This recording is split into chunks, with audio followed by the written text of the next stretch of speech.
Hi, lovelies, welcome back. This week I want to talk about bringing out the best or bringing out the worst in people. And here's what I mean by that. In relationships, the way we show up to that relationship, the way that we interact, behave, think, speak, think about, like all of the things that kind of surround that relationship are either coming from one or two places. Coming from a place of our true nature, which is love, peace, wisdom, this kind of natural compassion, natural common sense, or it's coming from our thinking mind, which is full of insecurity, taking things personally, fear, anxiety, depression, all just different flavors of all of the kind of neuroses of our mind. And everyone's mind is neurotic. Like, I'm not saying that if you're watching these videos, there's something neurotic about it. No. It's the human condition that our minds are kind of nuts most of the time. And yet, the deeper part of us, our heart, our soul, our being, whatever you want to call it, is what actually is what we're made of, who we are, and tends to be just kind of amazing and beautiful and magical in relationships when we come from that place. So this is what I mean when I talk about bringing out the best or the worst in each other. When I show up to my relationships and I'm in a place of my true nature, I'm in a place of seeing someone in the best possible light, assuming the best about their behavior, giving them the benefit of the doubt, coming from wisdom, coming from clarity, coming from love. When something happens and I instantly assume this person is doing the very best they can, and even though that's behavior that I may not have loved or preferred, that they are doing the best given what they're up against in their mind, then I show up from a different place. I show up from love and from compassion and from clarity. And when I do that, people pick up on that. People like being seen in a favorable light. I know that sounds kind of so obvious, but people like when people give them the benefit of the doubt, when they assume they're doing their best, when they show up with a love and a generosity of spirit. People respond really well to that. And behaviors get really healthy and frankly just thrive when people show up like that, because it's two people connecting from their hearts. It's two people showing up and being in their true nature, in their deepest essence, in the definition I love of Namaste is, and obviously I'm just paraphrasing it because it's Sanskrit and I'm not going to get it word for word, but that which sees through your eyes is that which sees through my eyes. And to me, that's speaking to the actual complete connection that all of us have with each other, with our planet, with life. And when we come from that place of like, we are connected, we are the same, we are love, we know that we're all up against the same neurotic mind. So we all have that same kind of internal battle of thoughts that seem true, feelings that feel really overpowering, things that distract us and pull us away from that feeling. But knowing that that's not healthy and conducive to beautiful relationships will naturally lead us to not want to indulge that. And bringing out the worst in people is when we do indulge our thinking about them. We indulge our judgment and our resentment and our, they should be doing better. They should have done this behavior.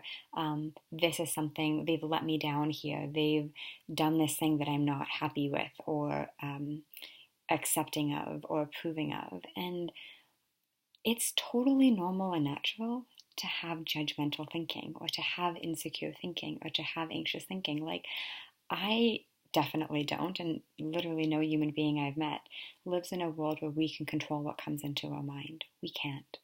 We simply can't. So it's not about how do I get to a place where I never think judgmental things, or I never have anxiety, or I never feel insecure. Like, good luck, because that's never going to happen. But what we can do is really see, oh my gosh, I don't have to feed that. I don't have to indulge that. I don't have to breathe life into that. If I'm sitting here thinking that person should have got back to me by now, don't they know that I need their response? Don't they know that I'm waiting on them? And feeling kind of judgmental and resentment and all of those feelings that don't feel good, I know I don't want to keep breathing life into that.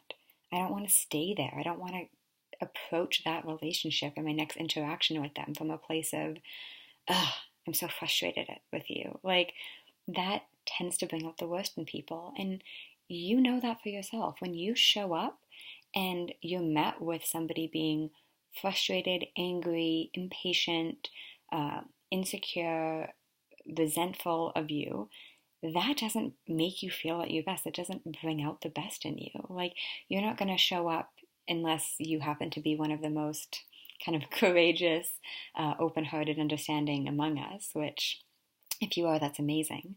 But the vast majority of us aren't going to show up and open our hearts more to somebody who is being completely judgmental and frustrated and frankly rude to us.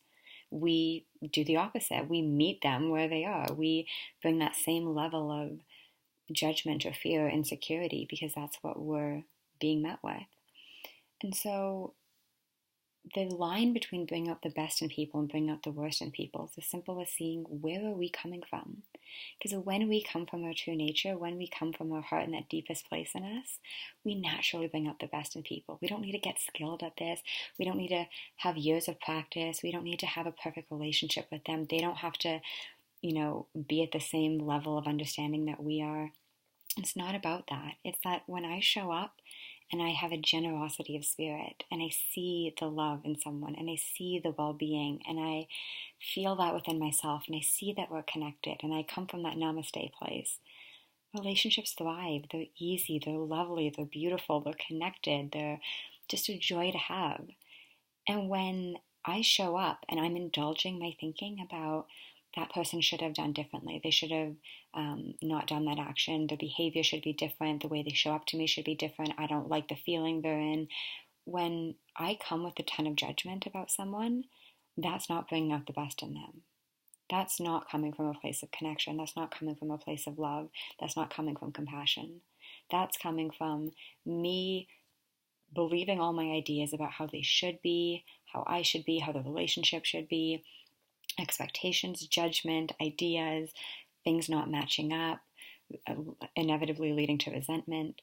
And that doesn't bring out the best in people. The same way it's not going to bring out the best in you. If somebody were to show up like that with you, you're not going to bring out the best in someone if you show up like that.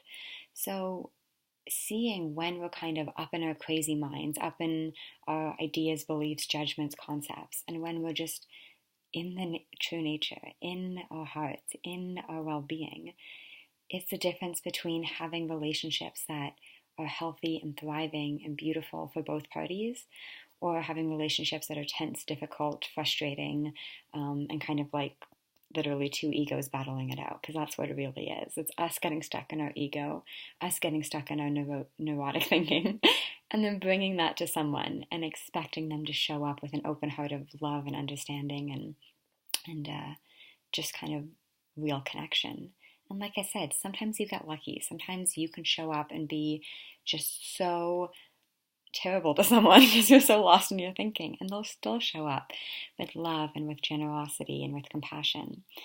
But the easiest way to bring out the best in others is to be at home in ourselves and just to be willing to kind of rest in the deeper feelings of our true nature and let the insecurity flow through instead of holding on to it, indulging it, making meaning about it, and getting into it, and then bringing that feeling into our relationships with others. So I hope this was helpful. As always, if you have any questions or comments, I love hearing from you. Please leave them below. Subscribe if you haven't already. I put out new videos every Friday, and I'll be back with you next week. Have a lovely weekend. Take care, be well, and speak soon. Bye.